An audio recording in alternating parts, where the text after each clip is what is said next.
Pues bueno, le comentaba a principios del programa, vamos a enlazarnos rápidamente vía telefónica con José Medina Mora, presidente nacional de la Coparmex, para que nos platique un poquito más de este PASIC 3.0, el cual, pues bueno, ya se dio un pequeño anuncio, pero se va a oficializar en 2023. Pepe, ¿cómo estás? Muy buenas noches, me da mucho gusto saludarte. Buenas noches, Paul, qué gusto saludarte. Muchas gracias, Pepe, por tomarnos como siempre la llamada. Oye, pues bueno, comentaban esta semana que posiblemente podríamos ver en febrero, si no mal lo recuerdo, lo estaba leyendo en algunos medios de comunicación, que se podría hacer el anuncio de este PASIC 3.0 con la idea de que sean 24 productos de la canasta básica los que se puedan seguir apoyando para evitar una inflación mucho más alta. ¿Cómo está este tema, mi querido Pepe, PASIC 3.0? ¿Qué han acordado ustedes con el gobierno mexicano como empresarios y qué es lo que se espera para el próximo año? Sí, bueno, recordarás, Paul, que justo a principio de este año se empezó este diálogo entre el gobierno y el sector empresarial, precisamente en cómo poder, de alguna manera, disminuir el aumento de la inflación, sabiendo, Paul, que la inflación que estamos viviendo es una inflación internacional, primero derivada de la pandemia del COVID-19 y cómo se rompieron las cadenas de suministro de materias primas del continente asiático hacia el continente americano, pero más reciente en este año, a principios de este año, con la invasión de Rusia en Ucrania, que empiezan a escasear los alimentos y esto hace que suba la inflación.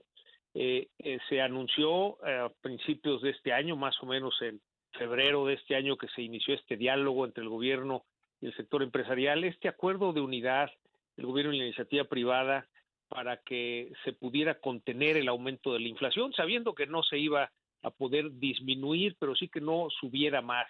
En ese sentido, 24 productos fueron los que se acordaron en esa canasta y las empresas, tanto productoras como distribuidoras, de manera voluntaria, aceptaron no trasladar el aumento de costos a los precios. Por otro lado, el gobierno puso sobre la mesa este subsidio a las gasolinas, también subsidio a tarifas eléctricas, el congelar las tarifas de las casetas de Capufe, en fin, distintas medidas para lograr que en estos 24 productos se trasladaran todo el aumento de costos a los precios. Este fue un plan de 6 meses, recordarás, Paul, que se hizo una revisión justo a los 6 meses con este PASIC 2.0, en donde se pusieron medidas adicionales para que 15 empresas pudieran importar estos productos sin restricciones, es decir, haciéndolo mucho más rápido, bajando los costos, de tal manera que esto, al haber más oferta de estos 24 productos,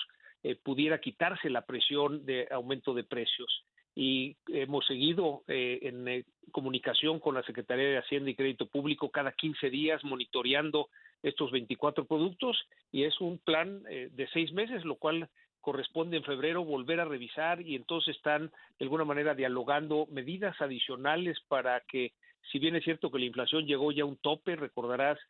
fue subiendo hasta un 8.7, bajó 8.4, 7.8, es decir, tiene una tendencia a la baja. La expectativa, Paul, es que todavía tendremos inflaciones altas durante todo el 2023, sin embargo, irá bajando lentamente, probablemente cierre dentro de un año, al finales de 2023, entre el 5 y 6%, y ya para el 2024 se pueda llegar a este objetivo del Banco de México de 3 más menos 1%. Repito, un acuerdo de unidad entre el gobierno y la iniciativa privada para precisamente contener que la inflación no suba más. Aunque la inflación es alta, Paul, el estimado que hacemos es que de no existir este acuerdo de unidad, la inflación sería de 2 dígitos, estimamos entre 12 y 13%, por lo tanto, creemos que ha sido un programa exitoso que ha logrado contener, a pesar de ser una inflación internacional, el que no suban más los precios en nuestro país. Claro, y lo platicaba yo ahorita al principio, a manera editorial, mi querido Pepe, uno de los retos importantes que tiene México para los próximos años es justo trabajar conjuntamente, estas alianzas que se hacen entre el gobierno y los empresarios, porque, y lo reitero y lo he dejado muy en claro, Pepe, a lo largo de estos 2 últimos años, gracias al empresariado mexicano se pudieron contener pues efectos nocivos para toda la economía mexicana por el factor de la pandemia. Ustedes conservaron empleos, ustedes sin incentivos fiscales, sin apoyos de gobierno, se mantuvieron avantes y adelantes en muchos de los programas que hoy en día, como este PASIC, que lo vimos, como bien tú lo dices, de principio de año, va a una tercera, digamos, pues trabajo que se va a hacer para seguir conteniendo la inflación. Pero si no fuera gracias al empresariado mexicano, yo no sé a dónde hubiéramos llegado en temas de inflación, Pepe. Yo no sé qué hubiera pasado con el tema del empleo. Y si hay algo que hay que destacar este 2022, es el trabajo que ha hecho toda la iniciativa privada en apoyo a los trabajadores, Pepe. Sí, de alguna manera lo señalas con mucha precisión, Paul. Eh, Recordarás que durante la pandemia, en esos 5 meses que estuvo cerrada la economía, se perdieron 1.100.000 empleos formales y luego tardamos 17 meses en recuperarlos. Hemos tomado la responsabilidad desde el sector empresarial para generar esos empleos, digamos, se cubrieron. Sin embargo, todavía estimamos que hay un faltante de 700.000 empleos que, de haber seguido la tendencia de generación de empleo, los tendríamos ahora. Ha sido un compromiso de seguir invirtiendo en el país, de seguir recuperando este empleo, como dices, a pesar de que no hubo estos programas formales que sí hubo en otros países, y que esto generó que la caída de la economía en México fuera del doble de la que cayó en otros países, y que por lo mismo somos el único país de América Latina que no hemos recuperado el nivel de la economía previo a la pandemia. Esa caída del 8,5% en el 2020, con un rebote del 5% el año pasado, y un cierre de 3% de este año no será suficiente para alcanzar ese nivel de la economía previo a la pandemia. Sin embargo, pues el compromiso que tenemos en el sector empresarial es de seguirle apostando a México, seguir invirtiendo en México. Ojalá que se den las condiciones de confianza para que haya una mayor inversión. Sabemos que hay empresas extranjeras que están deseosas de invertir en México y están esperando a que se resuelva esta solicitud de consulta que pusieron el gobierno de Estados Unidos y luego el de Canadá, precisamente para saber si México va a cumplir esto que nos comprometimos en el TEMEC, a partir de darles condiciones de igualdad a las empresas estadounidenses y canadienses, y que sin embargo después se aprobó esta ley de la industria eléctrica que le da prioridad de despacho a la Comisión Federal de Electricidad. Esperemos que esto se resuelva pronto, Paul, porque esto va a generar las condiciones de confianza para que llegue mucha más inversión.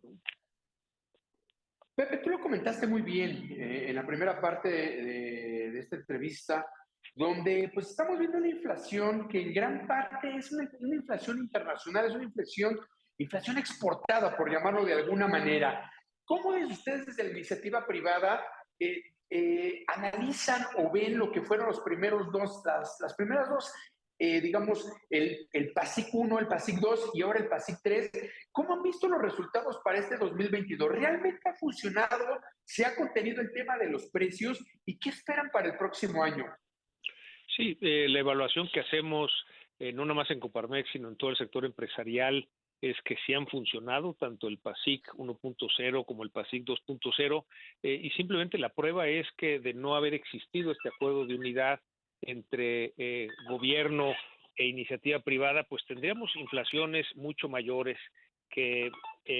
estarían, como comentábamos, inflaciones de 2 dígitos, en donde pues probablemente, de no ser por este acuerdo, estaríamos en una condición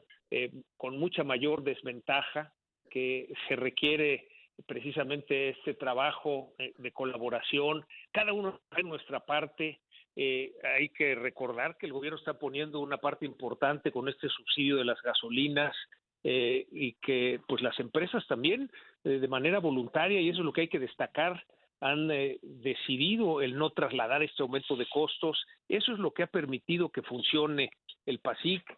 Probablemente muchos tendrían la expectativa de que la inflación bajara. Sin embargo, lo que hay que destacar es que está mucho más abajo en México la inflación que otros países de América Latina y de Europa, ¿no? En Europa están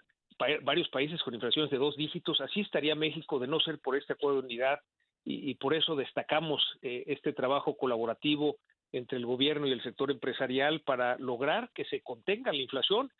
como bien decías, una inflación internacional, no podemos hacer mucho, pero eso que podemos hacer lo estamos haciendo y consideramos que el PASIC 3.0 será un nuevo paso en ese sentido para lograr contener la inflación y que vaya bajando, aunque sea lentamente, pero sí es importante que baje porque finalmente esto se refleja el que suba la inflación en el poder adquisitivo del salario de los trabajadores. Finalmente, déjame preguntarte, Pepe, ¿qué consideran ustedes dentro de todo este contexto internacional que estamos viendo, que continúa el tema de la pandemia, continuará pues este enfrentamiento bélico entre Rusia y Ucrania, y si a eso le sumamos una posible recesión en Estados Unidos, ¿cuál sería el principal reto que como empresarios están viendo para 2023? Sí, yo creo que este es un punto central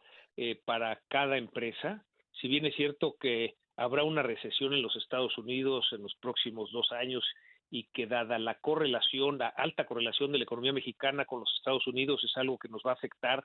hay que entender que estos son en promedio. Es decir, cada empresa debe de encontrar en su sector las oportunidades y aprovecharlas, así como fue durante la pandemia, que si bien es cierto la caída fue de 8,5%, pues vimos que en el sector turismo la caída fue entre el 20 y el 25%, en el sector de entretenimiento entre el 40 y el 50%, pero por otro lado, en el sector tecnología hubo crecimiento, en farmacéutico, en agroalimentario, es decir, hay que salirnos de esta situación de los promedios y analizar en cada sector, cada empresa, las oportunidades que tiene, es lo que nos permitirá salir adelante, y ese es el mensaje y el acompañamiento que hacemos con las empresas, Paul. Pepe, muchas gracias por tomar la llamada. De antemano te deseo una muy feliz Navidad, un próspero año nuevo y por supuesto que para 2023 todo el trabajo que siguen haciendo ustedes a través de la iniciativa privada como empresarios se mantenga, porque ustedes son realmente uno de los pilares importantes de la economía mexicana y personalmente, Pepe, te agradezco como siempre que nos tomes la llamada, que sigas siendo un amigo de este canal, de este medio de comunicación y te deseo un fuerte, una muy feliz Navidad, un fuerte año nuevo y te mando un gran, gran abrazo, Pepe. Sí, muchas gracias, Paul. Igualmente, un fuerte abrazo para ti, que pasen una feliz Navidad, un próspero 2023 y un saludo para toda su audiencia. Muchas gracias, Pepe. Que tengas muy buena noche. Buenas noches.